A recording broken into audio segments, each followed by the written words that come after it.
All right, good morning, good morning. Okay, got a lot of things in my hands. We are not sponsored by Home Depot, but if you want to, Home Depot, feel free. We have some holes in some walls that my teens have made, and you have the stuff to fix it. Good morning, church. Here we are again. You may be wondering, Brandon, I just saw you last week. And you were given this whole thing about how, Dave is lead pastor, all that stuff. And I honestly forgot I had to preach this week again. And so, to start off, though, I just want to obviously, thank the worship team, AV team, for out here doing their thing every morning. They get here early. These guys be getting here at like 8 a.m., to set up for everything, and they're volunteered, they're not paid, they're just good-hearted people, so make sure that you give them an extra big hug for sure. And same thing for our ushers and our children's ministry.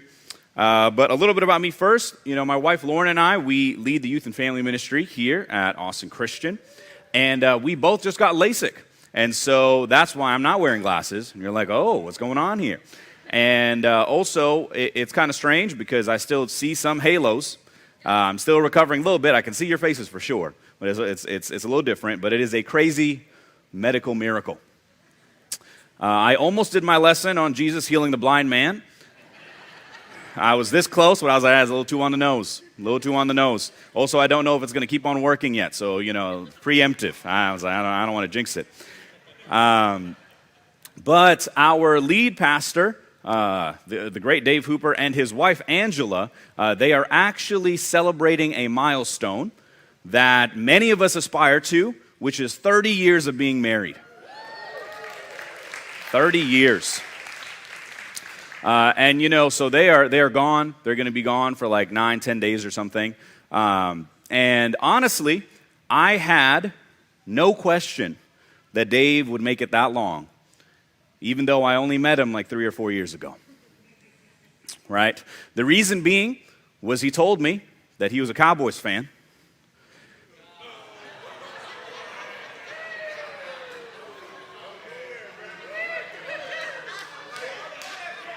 And he has been a fan even though they have not won the Super Bowl in 27 years.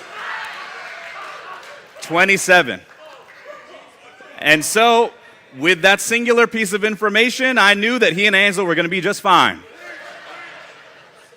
Because that is a faithful and loyal man to be a fan for 27 years with no Super Bowl.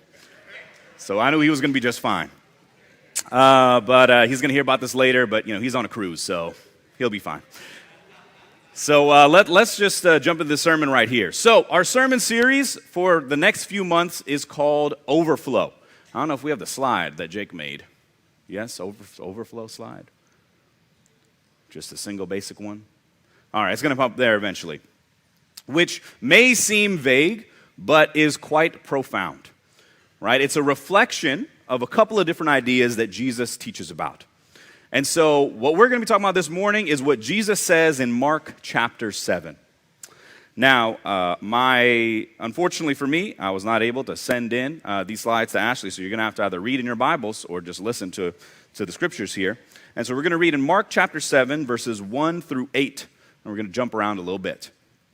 So in Mark chapter 7, verse 1, it says, "The Pharisees and some of the teachers of the law who had come from Jerusalem gathered around Jesus, and saw some of his disciples eating food with hands that were defiled, that is, unwashed.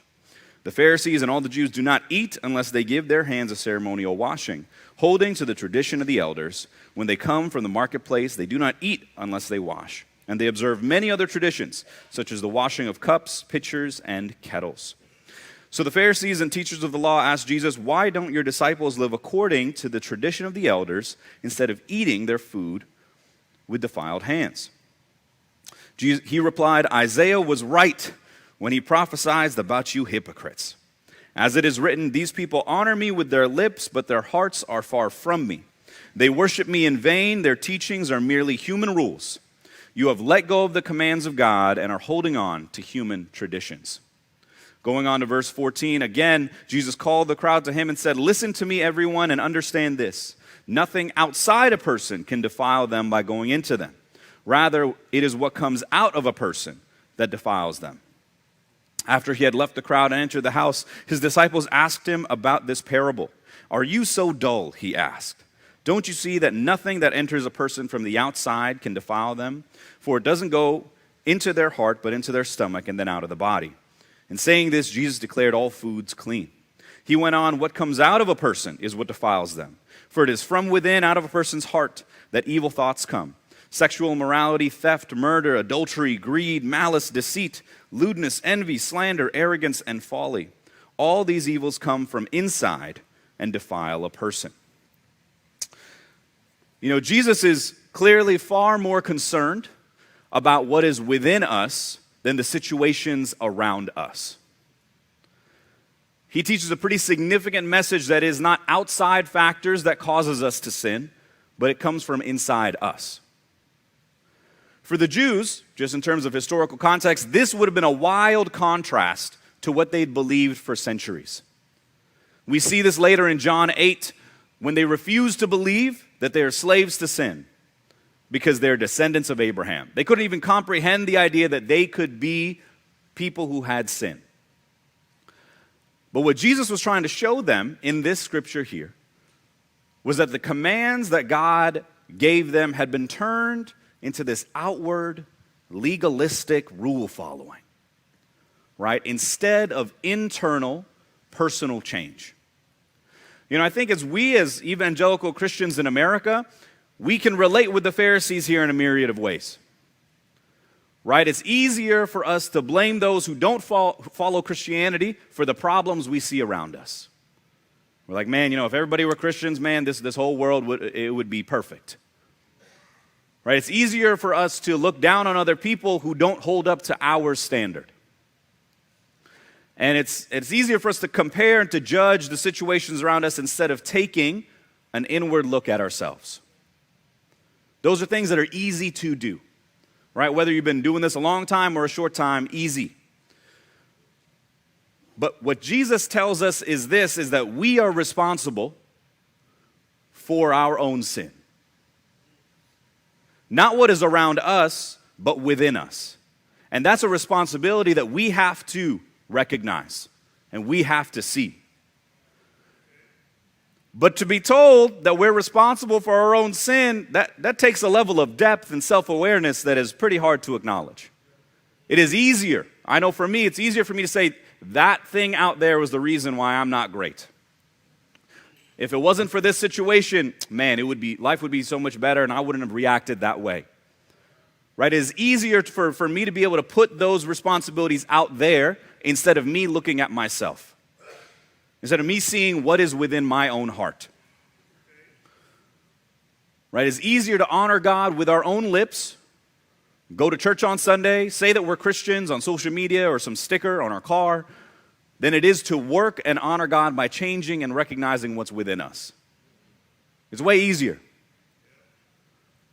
Right? But what Jesus is calling the Pharisees to is something he's calling us to as well, which is our responsibility to wrestle with what's in our own hearts.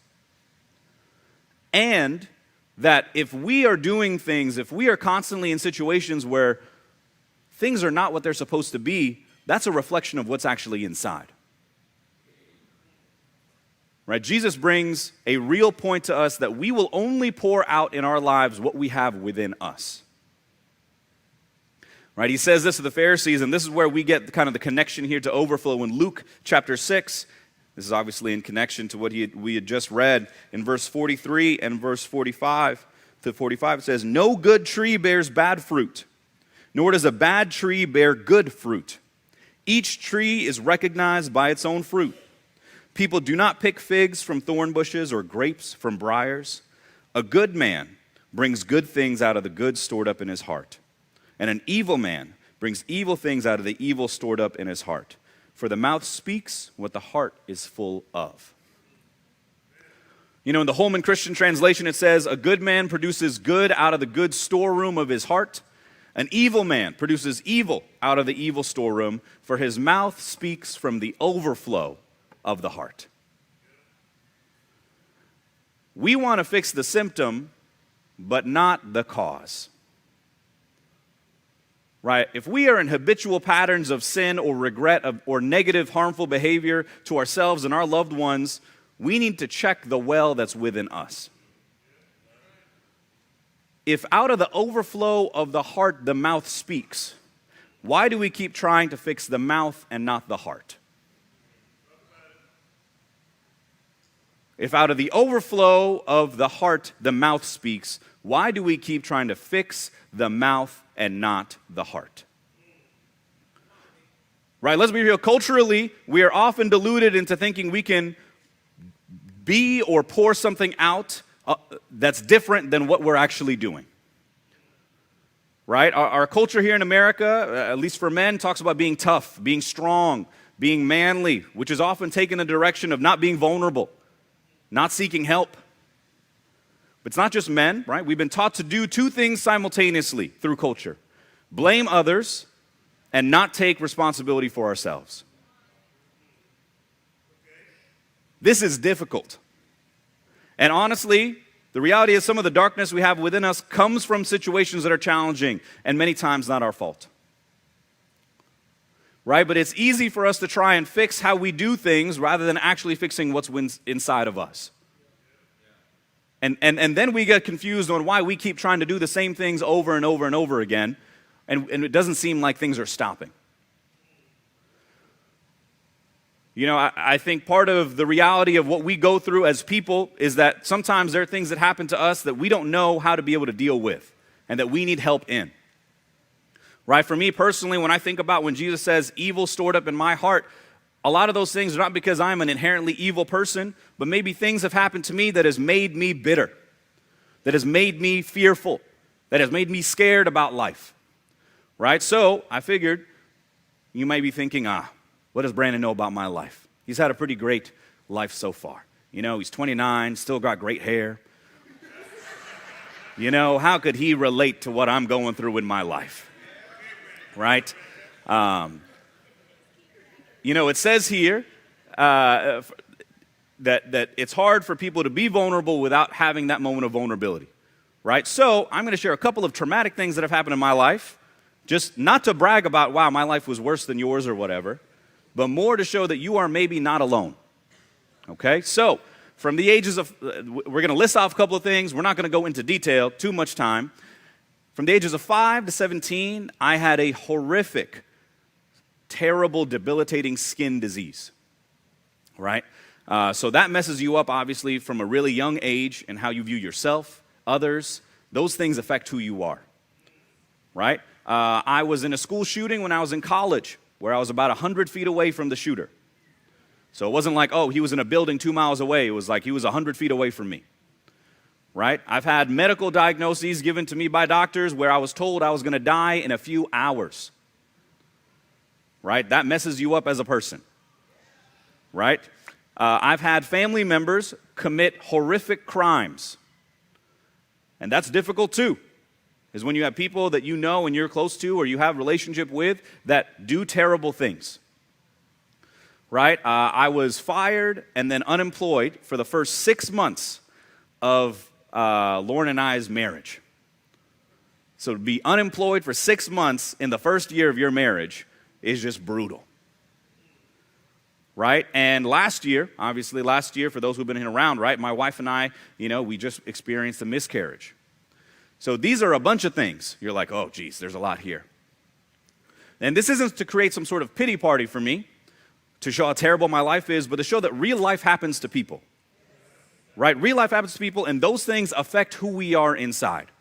You can't just ignore and say, those things happened, and now time has gone on, and suddenly I'm good. Those things don't affect me anymore. That's not true. Right? Left to my own devices, if I was just by myself dealing with all of these different traumas that have happened in my life, it would make me cynical. It would make me paranoid. It would make me hopeless, angry, selfish. Right? Because, you're only 29. Those things don't seem fair.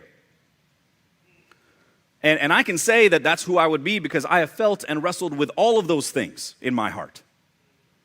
All of those things. So if I don't fight to make sure my heart is right, then what is the overflow of my mouth going to be? Right? I can't just pretend that, oh man, those things happened before, so my heart is fine. I've got to be real about what's actually going on in my heart and figure out, am I allowing Jesus to actually do something with this? Or am I pretending like everything is fine? Or am I just changing the outside actions of what I do and not actually focusing on what's going on in here based on the myriad of things? So I have a demonstration. Okay? So, we have a couple of different things here. I was like, it's one of those, Dave's out of town. Let's try some things. So we've got a couple of things here. Okay. So I love Jesus partially because he really did a great job of helping people understand concepts that are very deep in very simple ways, right? We're not farmers and stuff, so the whole farming metaphors are difficult for us. Most people are not farmers here. I'm not, right? So figured we'd go and do something a little visual, right? So let's say we're talking about our lives. Let's just talk about me, right? So let's say this is Brandon, okay? All those things that I talked about that has gone on in my life has made me, or could potentially make me, into somebody who is angry, right? Who is somebody who's paranoid and hurt. And as life is going on, I've got people in my life, right? So, I've got Javal over there, and Hermes, and Zach, and Joel, and as I'm pouring my life out, right, I'm doing various different things. I'm hanging out with them, spending time with them, or Lauren, my wife, as life is going on, what's going to end up happening is I will just end up pouring whatever is inside of me into the people. And then maybe this happens, this being something bad, right? Maybe I'm short with Lauren, right? Or I raise my voice, or I choose not to be vulnerable, whatever it is. I'm like, oof, I look at this, we all look at this like, that's bad. That's not good. I got to change, right? Let's not do this again, right? So then, restart here. It'll be next week. We'll try something else, right? I don't change anything. What's going to happen? Same thing. We're like, oh man, okay, well, I messed up again. You know what? Maybe I'll try and change a couple of different things, right? So the next week comes along. I'm like, you know what? I'm going to decide that the reason why I'm just angry and frustrated and all these things is because I'm not working out enough. So I'm going to switch from this bottle into this Gatorade bottle. Okay? So then you're like, wow, I'm working out. Look at me. I'm just life is changing. My body is changing. My sleep is better. All the different things that science proves that working out really does help out. And look, I go from this, lose some weight. Right? You're like, wow, this is awesome. Look at me. But my life, as I'm going and pouring myself out to other people and living my life, what's going to happen? It's just the same. Now, the outside is different. It is different than what it was before. And there are some outward changes that can be there. But at the end of the day, if I'm not actually fixing what's inside, it's just going to be this. So then I realized, man, I worked out for nothing. All this work, eating, counting what I eat, all that stuff. So maybe I just got to do a little bit longer, right? Maybe I got to do a little bit longer. I'll lose even more weight, right? So then we go to the vitamin water, right? That's when you're like, okay, cool. So maybe it was just I got to change some other things in my life. Boom, bam, bop. But the reality is, as we all know, silly demonstration, but it's true. You lost even more weight. Boom, bam. Or things are a little bit better. You decide to get a better job. You're more expensive, Look at this. At the end of the day, it's going to be the same thing. It's going to be the same thing for the people around me. It's going to be the same thing for my wife. It's going to be the same thing for my friends. It's going to be the same thing for God.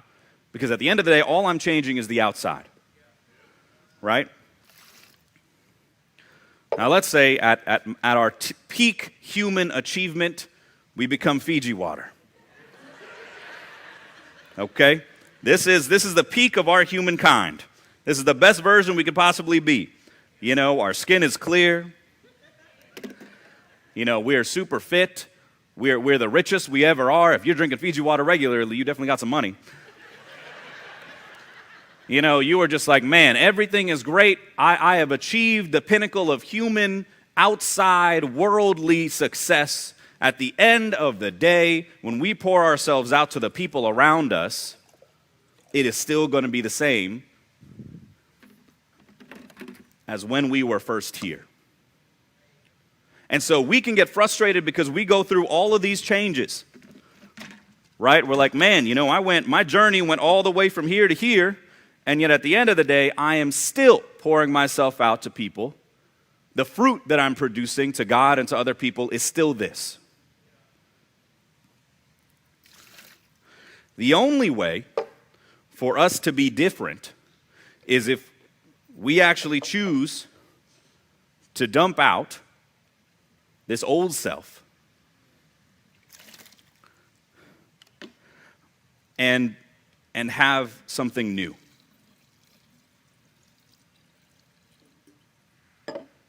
And that's the only way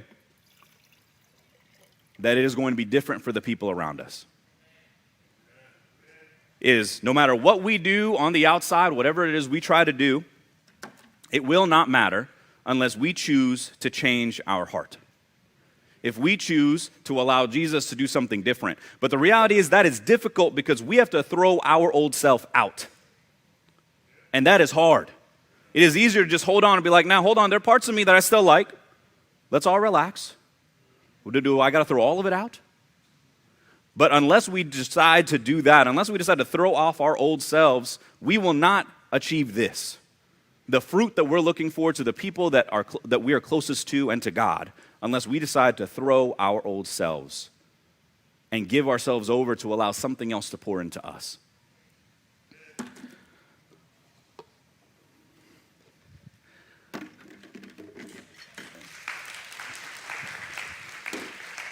See, Bill Nye doesn't say how breaking down an experiment takes a little more time than you thought it does.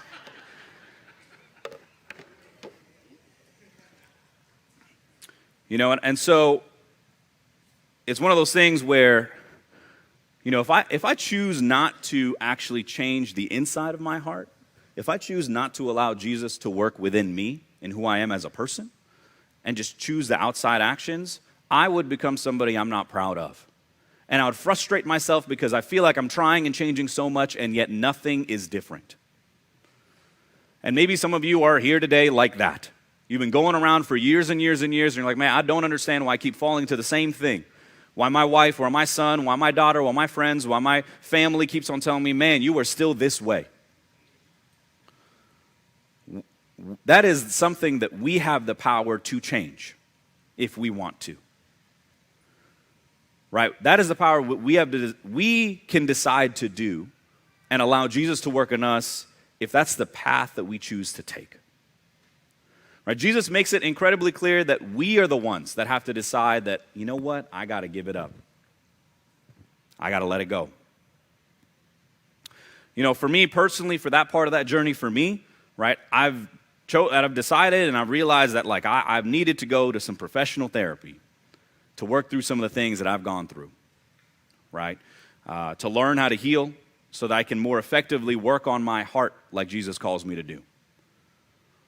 Right? I can't have a good heart. I can't be the tree that God wants me to be and bear the fruit that I want to bear if my heart is just too jumbled up. Right? And I share all this because I think it's important that we normalize that people go through things. Okay? It is important that we have to go through things, and as much as we want to say, you know what, I'll grit and bear it and fix it on my own, and I don't need help from anybody else, and I got this, sometimes we do need help. Sometimes we do need help to figure those things out so that we can have other people help us on a spiritual level. If I'm having a hard time on a non-spiritual level just in life and pushing people outside, how am I going to let people in if I don't deal with some of that stuff? How am I going to let people in if I don't deal with what's really going on, of some stuff that has happened that has nothing to do with anybody around me? Right? My relationship with Lauren did none of those things that I listed before. And yet those things affect who I am with her. Right? God, honestly, from my perspective of what God does, God didn't cause any of those things to happen, but those things affect my relationship with God. I need to be able to make sure that my heart is right and not just on the outside looking like everything is fine. You know, some of the biggest hurdles that we face in this and in the scripture is the fact that our own fear and nervousness about really looking at our heart and who we are. I think that's something that we have to acknowledge. It is easier to look at other people and other situations because it is scary to look at ourselves. It is scary for us to actually examine our own hearts, and yet that is what Jesus calls us to do. You know, I also wanted to share this and preach about this because when I look at the scriptures and the scriptures that we've even looked at ourselves, I see that Jesus wants us to be real and not just play church and play Christianity. Right? That Jesus called out the people who acted like everything was great on the outside but was rotten on the inside. He called them whitewashed tombs. And in America, it is easy for us to just end up looking like that.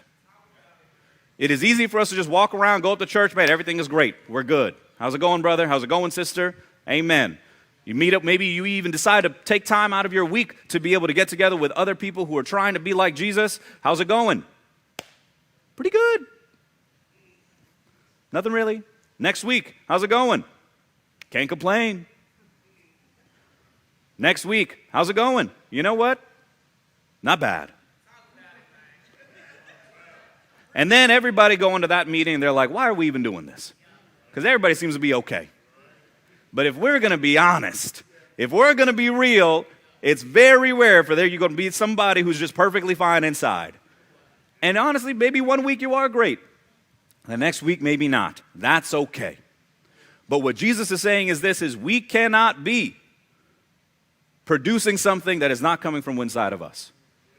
We want to be amazing. We want to be great. We want to do great things for God. We want to have great marriages. We want to have great relationships with our kids. We want to be able to have great friendships, whatever it may be. And at the end of the day, if we're just constantly hitting roadblock after roadblock after roadblock for years, that's a sign that we've got to look inwards. We've got to see if maybe our heart is not right.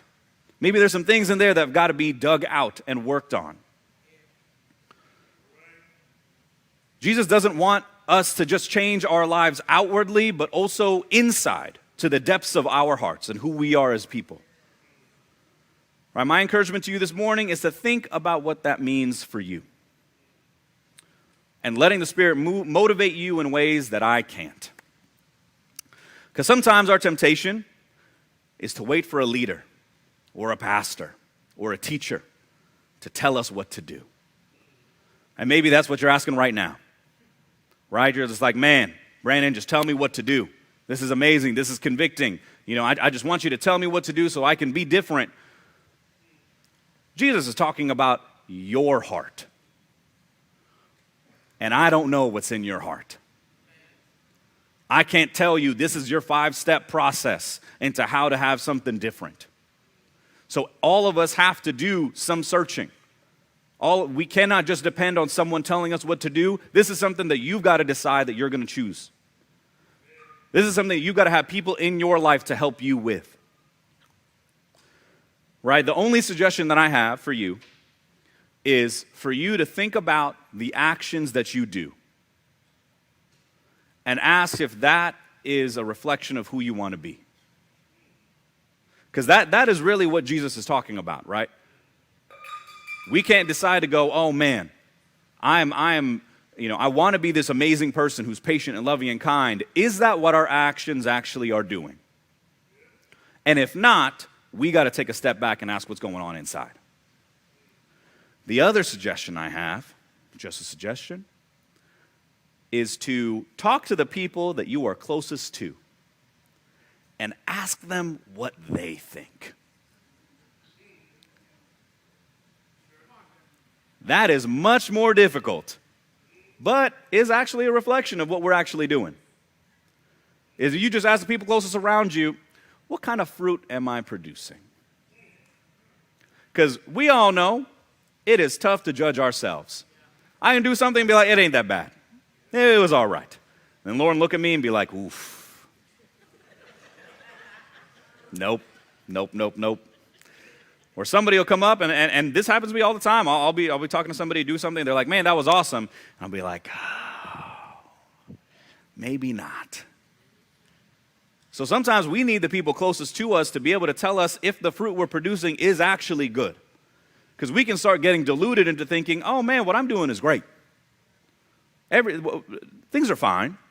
But it's the people closest around us that can actually tell us, hey, I don't know about this. Maybe there are some things to work on. We can't bite off their heads when they do say something actually honest. But that's how we can tell, right? I think Jesus used analogies like trees and fruit and all these different things because it is obvious what that fruit is. And sometimes we don't ask people what the fruit of our lives are because we know what the answers are going to be. Even if we don't want to admit it to ourselves, we know what the answers are going to be. So it's easier for us to just pretend like everything is fine. You ain't going to ask about my life. I ain't going to ask about yours. I'm not going to tell you what I think, what I see here. It's like, man, I saw the interaction you had we were on a date with another couple, and you and your wife said this thing, and I was like, oof, but I'm not going to talk about it because then they're going to ask me about how I'm doing. Right? You're like, oof, that was not good, but then they're going to ask me when something bad is. So let's just all pretend like everything is fine.